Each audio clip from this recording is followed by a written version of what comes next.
Okay, let's unpack this. Today, we are taking a deep dive into an ecosystem that it might seem niche, but it really holds these universal lessons about dedication, mentorship, and community. Right. I'm talking about the world of the serious hobbyist. And our source is very specific, very rich. The December 2025 newsletter from the Charlotte Woodcarvers Club. It's called Chips from the Woodcarvers. CWC for short. Our goal here is pretty simple. We want to bypass all the generalized theories of community building and just, quickly extract the core knowledge. What keeps a specialized community like this not just surviving, but thriving into its 43rd year? And what's so fascinating is that we're not looking at some high-level analysis. We are literally inside the operational backbone of this group. This is volume 43, issue 12. Wow. So it gives us this gritty, textured view. It's a mix of hard administrative reality, personal triumphs, and even these deep reflections on things like art versus craft. It's a perfect microcosm of dedication and practice. And you can see that dedication paying off right away. Intangible results. The newsletter highlights their recent success at the Piedmont Show. You see club names like Rod, Tom, Bill Dominic. And the editor, Neil McGuire, makes a little cameo. Exactly. But it's not just about ribbons. There's real financial stability here. For sure. We noted the club received a significant financial boost. They banked $800 from the Matthews Alive event. Now, that is not a small amount for a club like this. Not at all. And it speaks directly to the groundwork, the coordination put in by members like Mary Rutherford and Christy Gaskill.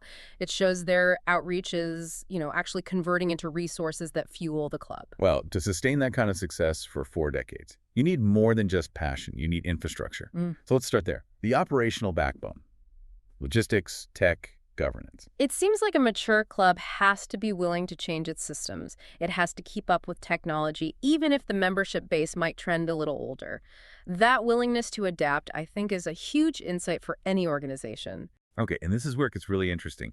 Their biggest upcoming administrative challenge is managing registration for the 43rd Showcase of Wood Carvings.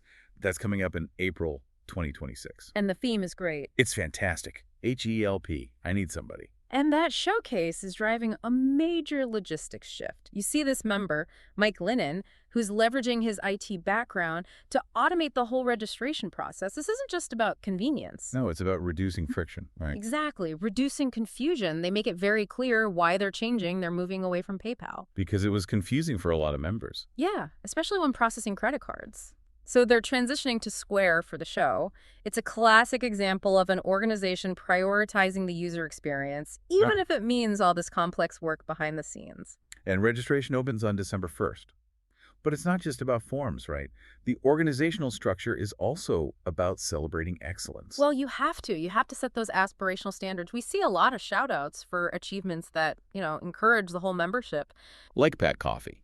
He was recognized for sharing his painting techniques, which is a critical skill for carvers, but he also just became the newest member of the CCA, the Caricature Carvers of America. And then there's the elite achievement from Tom Kavanagh. His carving, A Good Day, earned him the CCA Meritorious Award. That's a huge deal.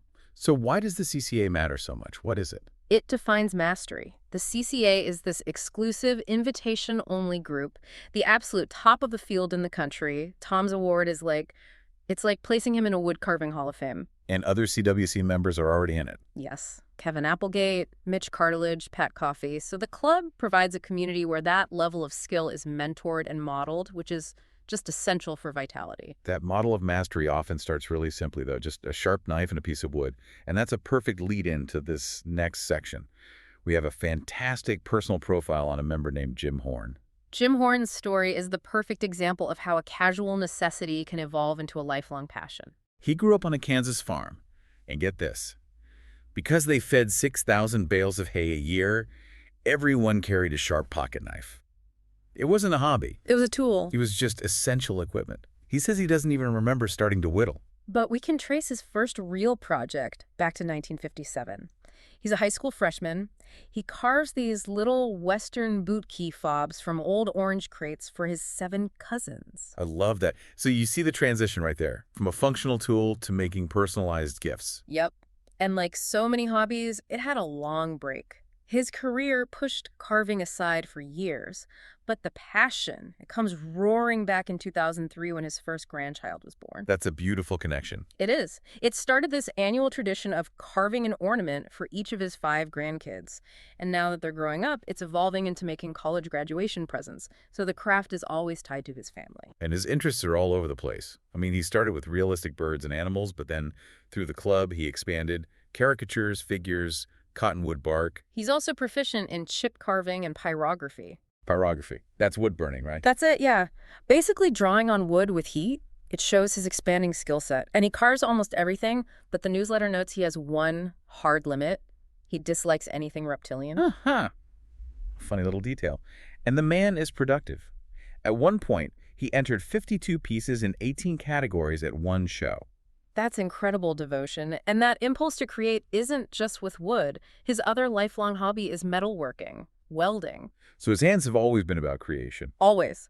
He learned to weld with his dad, and in high school he placed 3rd in a national FFA welding contest for designing this portable livestock loading chute. So whether it's a figure or farm equipment, the impulse is mastery in creation. And he brought that dedication right to the CWC. He retired in 2013, joined with just basic tools, and immediately immersed himself, taking classes, teaching classes, serving on the board. His story shows that whole cycle of mastery. You start simple, you seek mentorship, and then you give back. It also highlights the reality of a physical craft, though. He notes that some severe back problems have slowed him down, but he's fighting to get back to it. The dedication is still there. Speaking of mentorship and passing on skills, that's the perfect segue. The importance of community outside the formal meetings. Let's talk about the barn.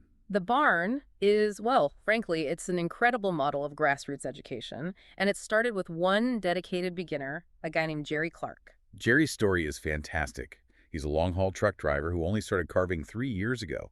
He began with something called intarsia, which is a kind of wood inlay, for those who don't know, using different colored woods to make a picture. Right. Then he gets a book, a pocket knife, goes to the CWC show, and he's hooked. But he can't find any local lessons. So he makes it happen himself. He finds an experienced carver, Alan Goodman, and convinces him to teach him how to carve a walking stick.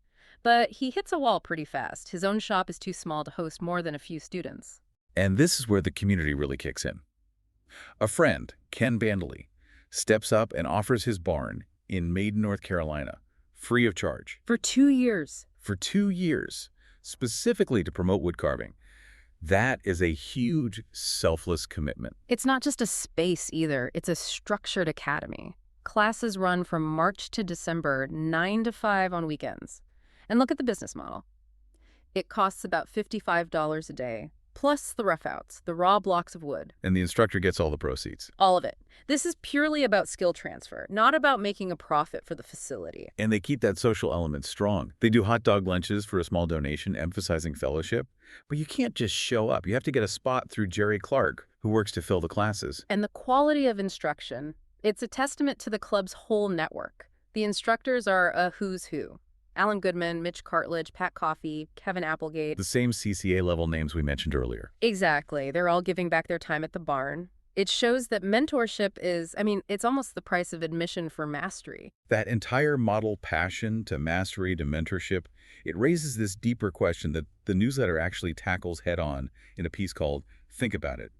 Are these people artists or craftsmen? It's a classic debate, and what's really modern here is the author Rao Kalapura actually used Meta AI to help formulate the definitions. He's bringing a tech lens to an ancient question. So let's look at the definitions. Art, as they define it, focuses on aesthetics, emotions, ideas.